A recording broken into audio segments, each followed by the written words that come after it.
Okay, so welcome back. Um, the what we have, well, we have a decent bit of stuff left to do in Chapter 5. So we'd really just kind of gone over the basic fundamental property stuff as far as eigenvalues and eigenvectors are concerned, and so hopefully you've had a little bit of practice from discussion finding eigenvalues and eigenvectors. By the end of today's lecture, we'll actually see what's going to be our main application for this. So what the finding of eigenvalues and eigenvectors is going to allow us to do. So, my original motivation thing that I mentioned was studying matrix iterates. So studying what happens if you take a matrix and multiply it by itself a bunch of times. And so I hinted that, this, like, understanding eigenvalues is going to tell us something about that process.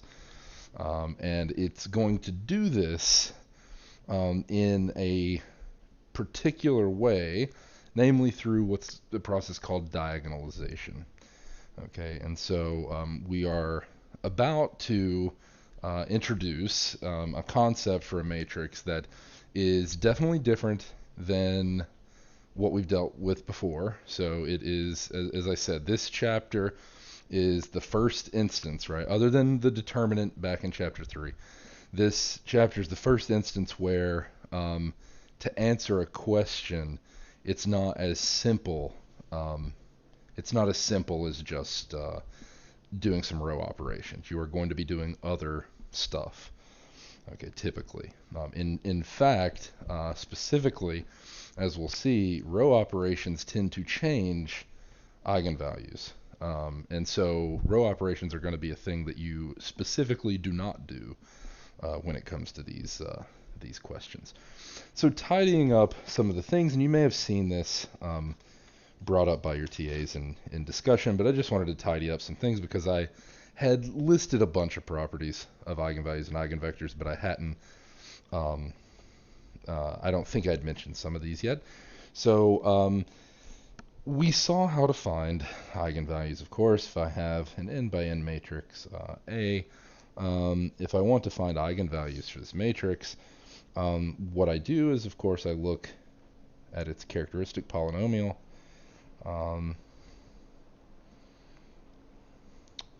This is a degree n polynomial. So, if A is a 3 by 3, this is a cubic. And so finding roots of that cubic, for instance, for 3 by 3, that would allow me to write out all the eigenvalues. Finding eigenvectors just amounts to the sort of analysis that we did back in chapter 1, because finding an eigenvector amounts to solving a homogeneous equation, right? So so in that case, right, in the finding of eigenvectors is something that is familiar from previous stuff, but it's computing the eigenvalues themselves this is a little bit different. Okay, of course, you're going to be asked to do this when it's actually doable. I'm not going to ask you to compute eigenvalues for some matrix that's, a 10 by 10, so you're going to have like a degree 10 polynomial. I'm not going to ask you to try to solve for the roots of that thing. You know that's pretty, this gets pretty nasty as the degree increases. So, typically this is going to be, easy enough. Maybe you'll even be given the characteristic polynomial in a particularly nice form. Maybe it's already factored for you or something.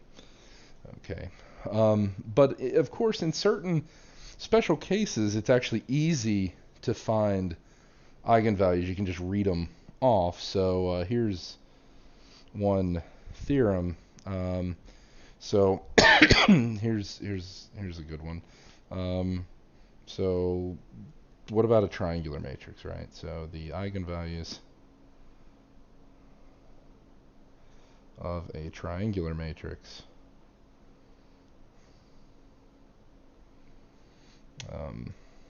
are the entries on its diagonal. Why? Um, we could actually prove this, and we'll prove this by considering a 3 by 3, but it doesn't matter that it's a 3 by 3. You'll see that it would have worked if it was a 4 by 4 or 5 by 5.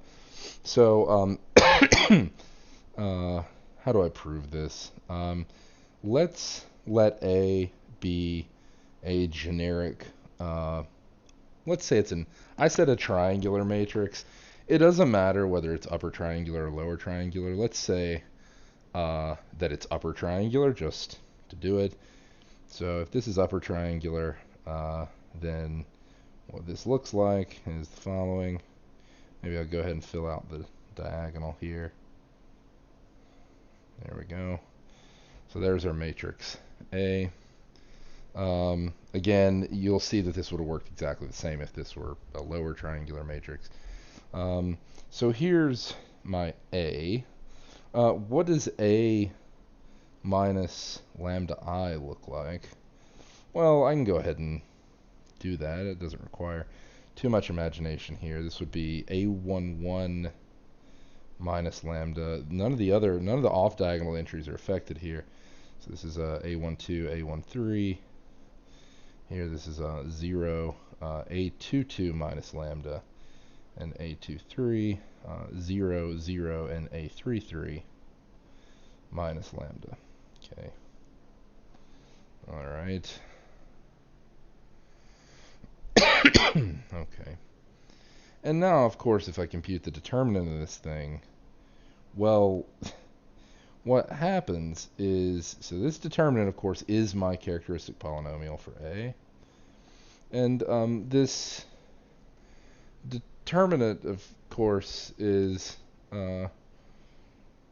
this determinant is already given to me in factored form when I compute the determinant. Just use cofactor expansion, right? Expanding down the first column, you get a 2 by 2 that's easy to compute the determinant of as your submatrix, and so what you get here is just the product, right? A11 minus lambda, A22 minus lambda, and A33 minus lambda.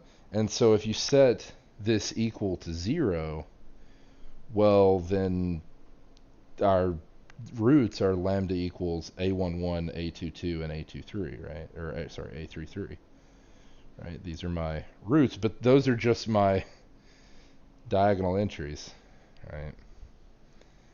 And of course, it didn't matter what the size of this thing is; it would have worked regardless. And so, triangular matrices are particularly nice for computing. Or for just reading off eigenvalues. In fact, they're also great for generating examples, because now this tells you if you want to try to dream up a matrix that has the eigenvalues that you want, using a triangular matrix to do it is really easy. So if you want a 4 by 4 matrix to have eigenvalues 1, 2, 3, 4, then draw a 4 by 4 matrix, put 1, 2, 3, 4 on the diagonal in whatever order you want, of course, and then put whatever you want in the off-diagonal terms as long as it's upper or lower triangular, right? So a special case of this, of course, is a diagonal matrix itself, right? So a diagonal matrix is an example of a triangular, it's a triangular matrix. It's just a triangular matrix where both sides of the off-diagonal so both sides of off-diagonal entries are all 0, right? In fact, the only potential non-zero terms occur on the diagonal itself. And so, let's just to really nail this down. Let's say find eigenvalues of A, which we'll say is say like 4, 0, 0, minus 2, 1, 0, 5, 3, 4, and maybe another one. So B, which is 1, 0, 3, 5, 0, 2, 6, 4, 0, 0, 3, 8, and 0, 0, 0, minus 5, right? Actually, I don't like this. Let's have all zeros here. Okay, so ignore that. Just make this that's a 0 here. Minus 0, right? That's my entry there. Okay. So what are the eigenvalues of A? Well, my eigenvalues are 1 and 4 and 4. Now you're saying, like, why did you write it like this? I didn't have to. I could have written 4, 1, 4. That's maybe more logical to write it that way. But yeah, I didn't have to write it this way. But why did I write 4 twice? That seems a little inefficient. Later, when we actually apply this this stuff, this is going to help us because the number of times it's repeated in this way is going to tell you the multiplicity of the eigenvalue. So we'll get into that. I had mentioned it last time, but we'll get into that. You don't have to worry about that right now. We will go over this soon. Okay, and so for instance, this eigenvalue, so the eigenvalue 4 has multiplicity. Now, I'm saying multiplicity too, and I put scare quotes there. The reason why I'm being so guarded here is that there's two notions of multiplicity, and there's not always a standard coherent terminology, and so different linear algebra instructors will say different things. Some people won't make a distinction. And so it can be confusing. Some people won't call it multiplicity at all. What am I getting at? So there's a notion of geometric multiplicity and there's a notion of algebraic multiplicity. So what I'm referring to here is algebraic multiplicity. It is the multiplicity of the eigenvalue as a root of the characteristic polynomial. When I say geometric multiplicity, I'm referring to the dimension of the eigenspace associated to that eigenvalue. I'll go over this by the end of class today because this is going to be the key thing that basically ties everything together. Okay. All right. Okay, so continuing on here. Oh, I didn't even list off these eigenvalues. So what are what are the eigenvalues for B? Well, eigenvalues for B are lambda equals 1, 2, 3, and 0, right? I can just read them off there. They're the diagonal entries because this is a triangular matrix, right? Now, this is still a triangular matrix, even though even though this entry is 0, this entry being 0 doesn't mean anything. In fact, your entire diagonal could be 0. Like the 0 matrix is technically a triangular matrix. The reason why we say this is in the definition for a triangular matrix, the only thing that matters is that there's an off-diagonal block of zeros. Past that, nothing else matters. So the diagonal itself could be nothing but zeros. Both off-diagonal blocks could be zeros, nothing but zeros, and that doesn't matter. I just need one of them to be all zeros. Okay.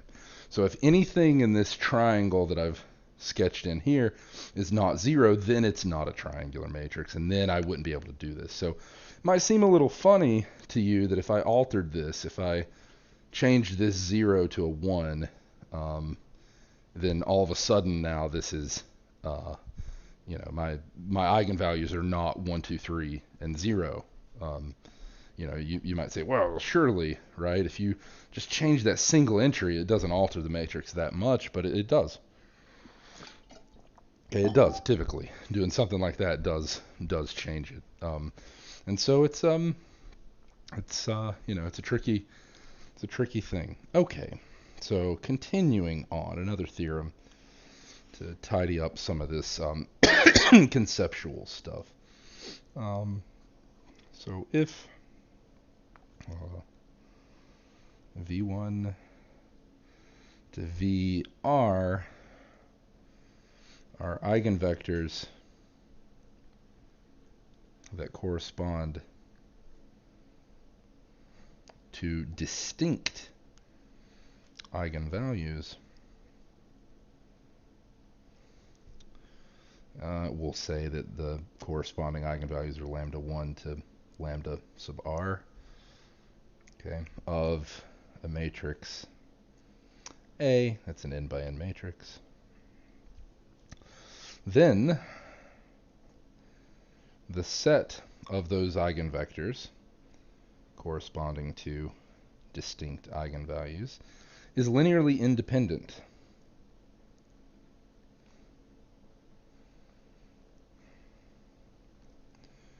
Okay. Now this is this is actually very nice and very important, because this kind of gives you your only way of quickly coming up with a set like this. And we'll see that basically struggling to do this when you don't have a bunch of distinct eigenvalues is where most of the hassle in this process called diagonalization comes in. Okay. All right. Okay. So that's nice. All right. Okay, so then continuing on here, might as well start a new sheet. Okay. I have an addendum to the invertible matrix theorem that only has a couple extra. I think last time I'd said I was done adding, but I lied. There's a little bit more to be added to the invertible matrix theorem. So the invertible matrix theorem.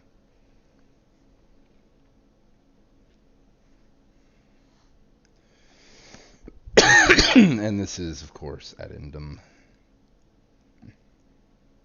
or continued for the third or fourth time.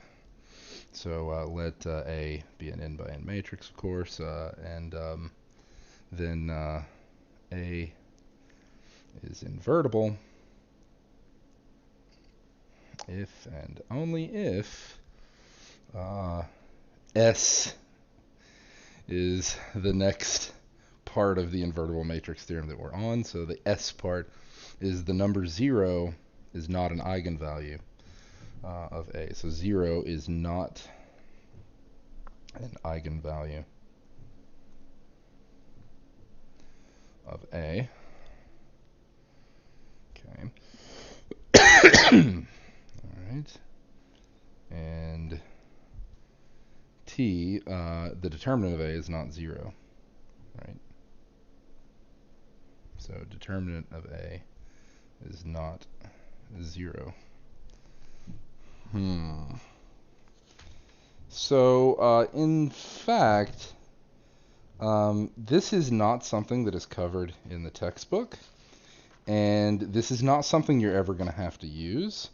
And in old classes, I used to have students do this as a bonus sometime on like their, I think usually on exam 2. I would give them hints for how they could do this. But there's a really nice fact, and I think I'll introduce it just to do it, but I'll stress that you don't need to use this, and it's something that is not. It may be covered in an exercise somewhere in the textbook, but it's actually not really in the textbook. There's a cool fact. It's actually really nice that if let A be an n by n matrix, and let lambda 1 through lambda r be the list of all eigenvalues of A. Well, let's do better. Actually, let's do better. So we have an n by n matrix. If we count with multiplicity, right? So this refers to what we were talking about last time. If we count with multiplicity by the fundamental theorem of algebra, since the eigenvalues are roots of the characteristic polynomial, and the characteristic polynomial's degree n, how many roots do I have counting with multiplicity? I have n, right? So actually, let's say that this is lambda 1 through lambda n be the list of all eigenvalues of A, but some may be repeats. So I'm not saying that they're distinct, right? i.e., not all lambda sub I are distinct. So I can always do this. Okay, in fact, if you have an n by n matrix, how many eigenvalues does the matrix have? Well, again, counting with multiplicity, and if we don't care whether they're complex or real, right? If we don't care either way, then the fundamental theorem of algebra tells me I always get n eigenvalues. Okay, I always get n eigenvalues. Okay, so in that case, then the determinant of A is actually the product of all of these things. So the determinant of the matrix is the product of all the eigenvalues. So this is a really, really cool fact. There's a number of reasons why it's actually even cooler than it looks at first. Note, I made no assumptions over whether or not these were even complex. But when you compute the determinant of a matrix that has real entries, what kind of thing do you get? Well, you get a real number, right? And I've just said that this determinant is the product of all the eigenvalues. Okay. Well, this determinant is the product of all the eigenvalues, but some of those eigenvalues could be complex, but the determinant is always real. How could this work?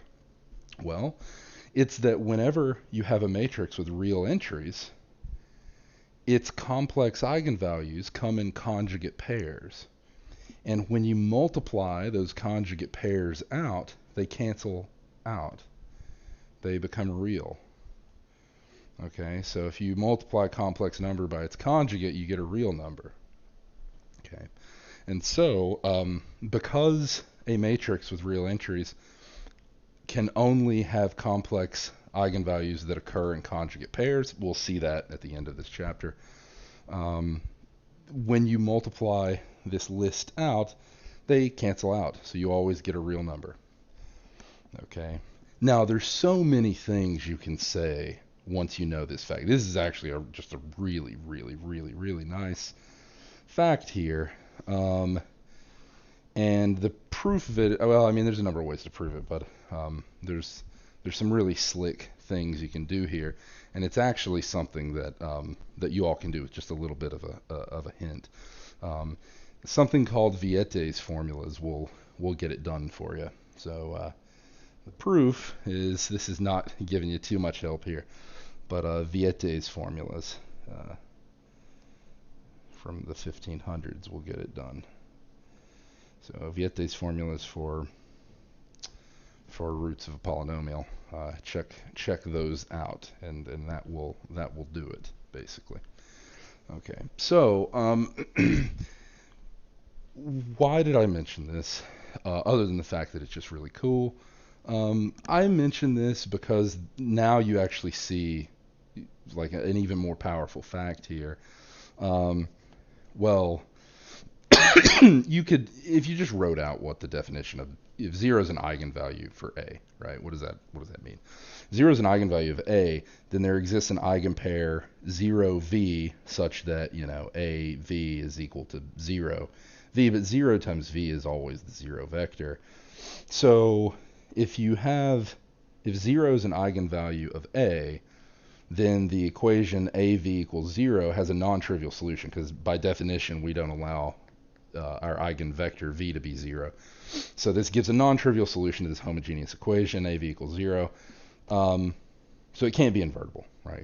Its columns are not linearly independent, right? Its columns are linearly dependent because of that. So that's one way of seeing it. But now you actually see even more directly, right, why 0 is not allowed to be an eigenvalue. Because if 0 is an eigenvalue of A, well, then it occurs in this list. So the determinant of A is 0. So that's it, right? Okay. So again, this is totally not necessary, but it's nice, and I think it allows you to kind of see some nice conceptual.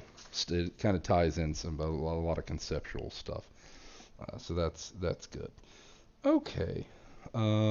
So now I have another theorem and then a definition that is kind of going to describe where we're headed or what it is we're doing with this. Okay. And so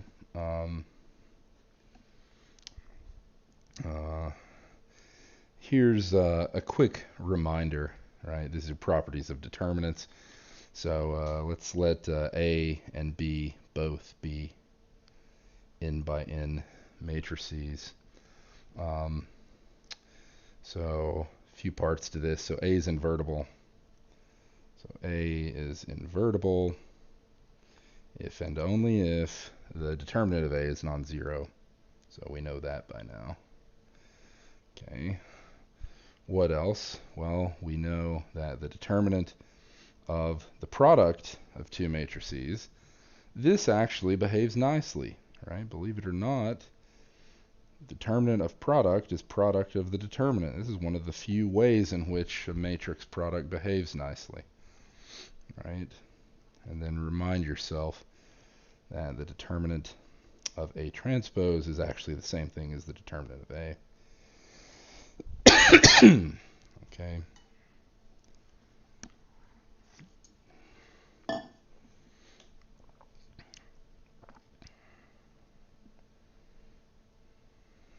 Okay. Next, if A is triangular, determinant of A is the product of the entries on the main diagonal.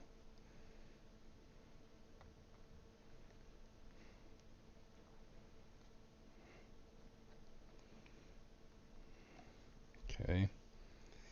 And I'm not going to write these, but recall how row operations change the determinant. So how row operations alter the determinant. Okay. All right. Okay. Now, here is the big kicker. Now, why did I remind you of all this stuff? So the idea is that let's suppose that we have matrices A and B.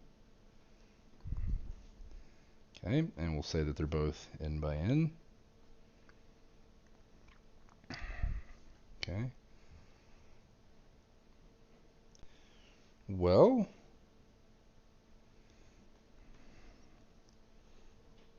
what can I say about the relationship between two matrices and various states of being that their eigenvalues can have? Maybe it's a little bit of a confusing way of saying it, but what I want to consider here is basically, let's say I have two matrices and their eigenvalues are the same. Or I have two matrices and they are row equivalent. Okay. The question is whether or not they have the same eigenvalues. So 1, if A is row equivalent to B,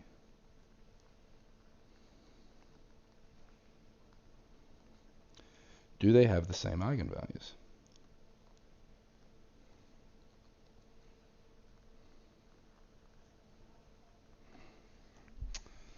Well, the answer is no. Okay, they don't. All right. So no, they don't. So answer is no, not necessarily. They could, but it's not necessary. The other question is, if they have the same eigenvalues, can I say anything about them?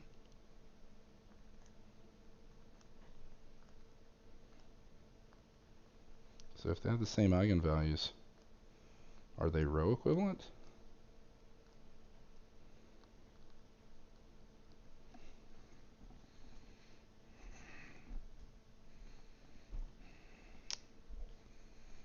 Well, these are these can be tough questions to think about and answer, and it turns out that the reason why these questions are a little bit tougher for us is that we actually haven't really carefully defined a class of matrices that the characteristic equation is the same for. So what do I mean by that?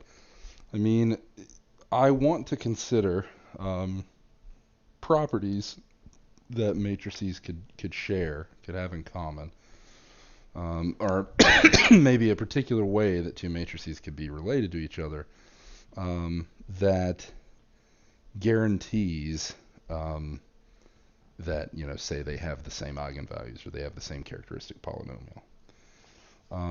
And that notion is called similarity. Okay, so that notion is called similarity. So definition of similarity.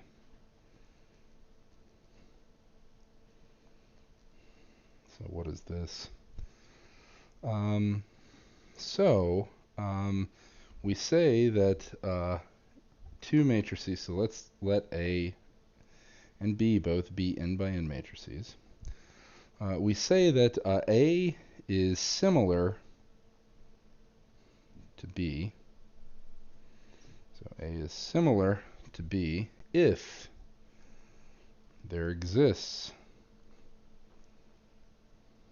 an invertible matrix P such that P inverse A P is equal to B. Okay, now the first time you see this, you're going to think it's maybe a little bit weird. So, or equivalently, we could have written A is PB, P inverse. Okay, either way.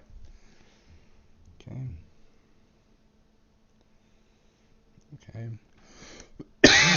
Now, note that using, say, Q as P inverse, and since P is invertible and an invertible matrix has an invertible inverse, then this is a symmetric definition, right? So note, if A is similar to B,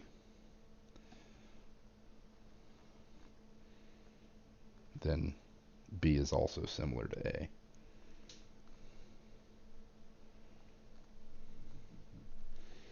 Okay. So for those of you that have had higher math, specifically like some kind of proof course, I could also say a couple other things here. A matrix is always similar to itself. You can use P as the identity matrix. So a matrix is always similar to itself. This is symmetric in the sense that if A is symmetric or is similar to B, then B is similar to A. It's also transitive. If A is similar to B and B is similar to C, A and C are similar. And so similarity defines what's called an equivalence relation. okay, which allows us to talk about equivalence classes or similarity classes. Okay. Um, you may have, depending on your background, whether you're coming from physics or wherever, you may have actually seen or heard different terminology surrounding this. You might have heard this called a conjugacy relation. So you might have heard this statement being A and B are conjugate to one another, and they are in the same conjugacy class.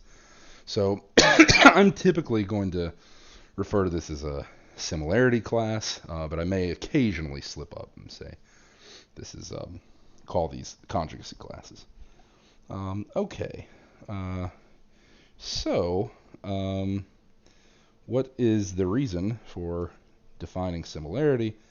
Well, it's this key property that tells us we're on the right path in terms of similarity being the thing we're interested in. So if 2n by n matrices A and B are similar, then they have the same characteristic polynomial and thus the same eigenvalues.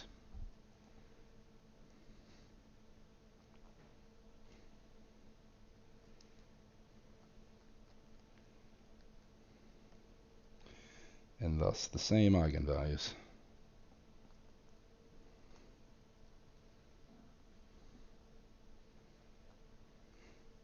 With the same multiplicities, of course. Again, when I say multiplicity, I mean algebraic multiplicity. I mean multiplicity of the eigenvalue as a root of characteristic polynomial. That's the only time I'll use the word multiplicity. Okay. All right. Now, this tells us one direction. Unfortunately, this is not an if and only if thing. This is not a complete characterization of similar matrices. In fact, here's my warnings to you. So warnings, and this is directly from the textbook. So first warning, here's two matrices. So 2, 1, 0, 2, and the identity matrix scaled by 2. These are not similar, okay? Even though they have the same eigenvalues. So these are not similar, even though their eigenvalues are the same. And the eigenvalues for both of these are 2 and 2. Right? Okay. So the converse of this theorem is false. Okay, if you have two matrices and they have the same eigenvalues, can you say that they're similar? No. Okay. but the other direction is true. So if they're similar, they have the same characteristic polynomials, thus the same eigenvalues. But if they have the same eigenvalues, that doesn't mean they're similar. Okay. And the second warning, similarity is not the same as row equivalence.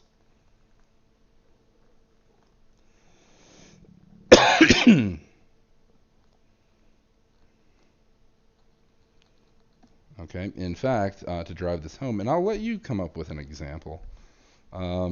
So, I mean, take a matrix that has eigenvalues you know. Do some row operations on it, right? And see that they actually change the eigenvalues. Now, not all of them do, right? So, for instance, if you were to take a diagonal matrix, say that had as a 4 by 4 had like 1, 2, 3, 4 on its diagonal, so everything else is 0. If you do a single, say, row replacement, so you look at a matrix where you've say taken the first row and you've added it to its last row or something. That's still a triangular matrix. It's actually not going to change it's not going to change the eigenvalues because it's still triangular, so the eigenvalues are still those same unaltered entries on the diagonal. So not every row operation is going to change eigenvalues, right? In fact, you know, you can, like I said, you can toy around with it yourself to see what would and what wouldn't. So use some simple, you know, do it for some 3x3s. You'll get an idea. But you should know that it's possible. Right? Doing a row operation can alter eigenvalues. So it's a big thing to be concerned about. Okay, and so what is the idea? So maybe before getting into the real heart of this, I will motivate this a little bit more, and then maybe tomorrow we'll go over the actual diagonalization theorem. But what is the idea? So what is our main use of eigenvalues and eigenvectors?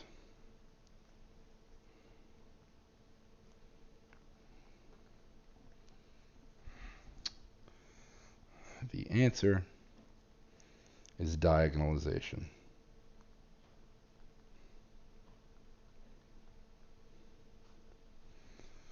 What is diagonalization? Well, I'd better define it. So here's a definition. A matrix A is diagonalizable. This is, you'll get used to saying it. It kind of is a mouthful at first. So a matrix A, that is, we'll say an n by n matrix, is diagonalizable if A is similar to a diagonal matrix.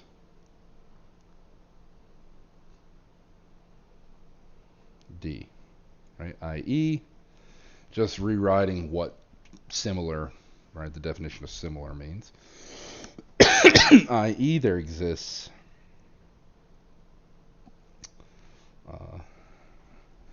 an invertible P such that A is equal to P D P inverse, right? Where D is diagonal.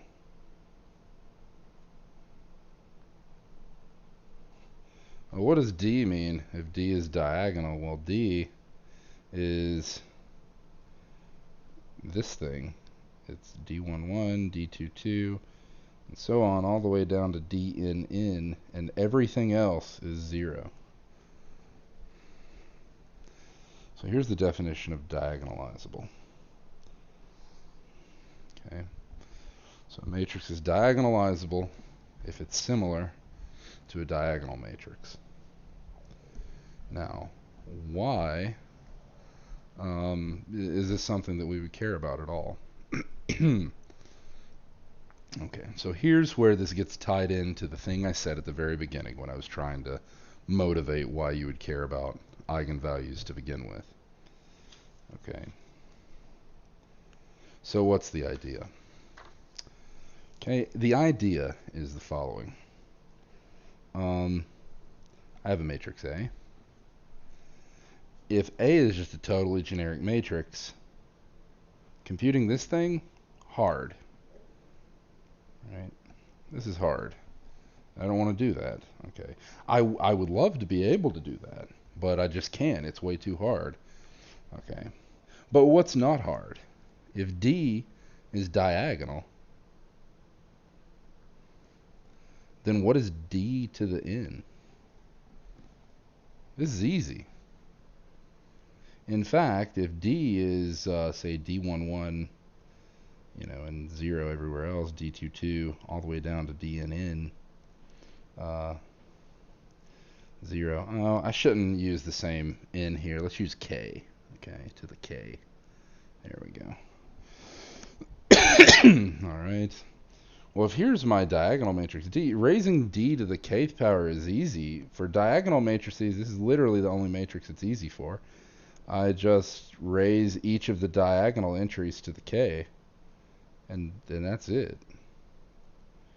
And everything else is 0. It doesn't get any easier than that, right? Okay, so for a generic matrix A, computing powers of matrix is hard. For a diagonal matrix, D, computing powers is really, really easy. Okay.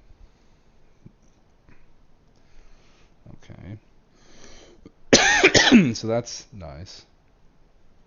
All right. Well, how does this relate to anything that I was just talking about? Well, what if A is diagonalizable? If A is diagonalizable,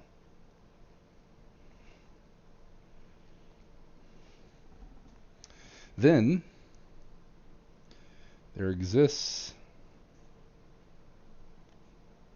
an invertible P such that A is equal to P D P inverse, where D is diagonal.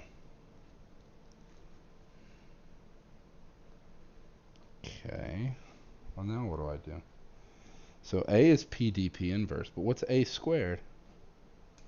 Well, it's P D P inverse times P D P inverse. I can associate these in any way I want to. I can change the parentheses around, and I get P inverse P, which is the identity.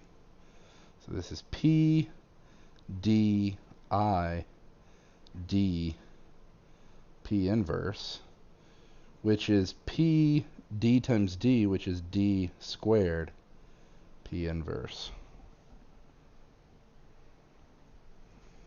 Okay. All right, and then what about A cubed? Well, this is A squared, so this is P D squared P inverse times P D P inverse. Again, this canceling out here leads me to P D squared I D times P inverse. The identity is going to cancel, and I'm going to be left with P D cubed P inverse.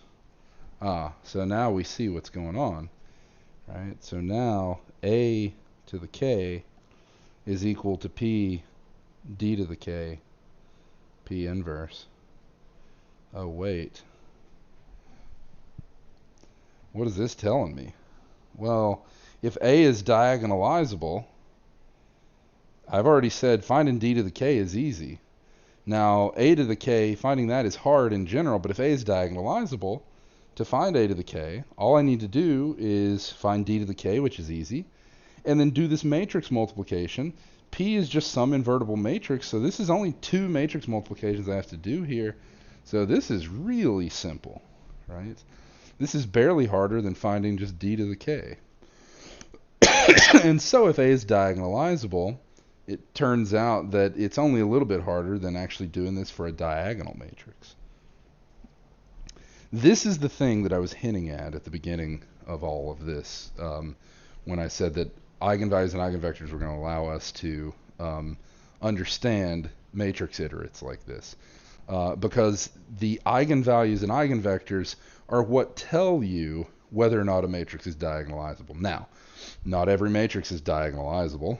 Okay, we'll show actually, exact characterizations, like exact conditions that tell you when a matrix is or is not diagonalizable. So we will be able to 100% answer that, and it's entirely in terms of the eigenvalues and eigenvectors of the matrix, okay, in question.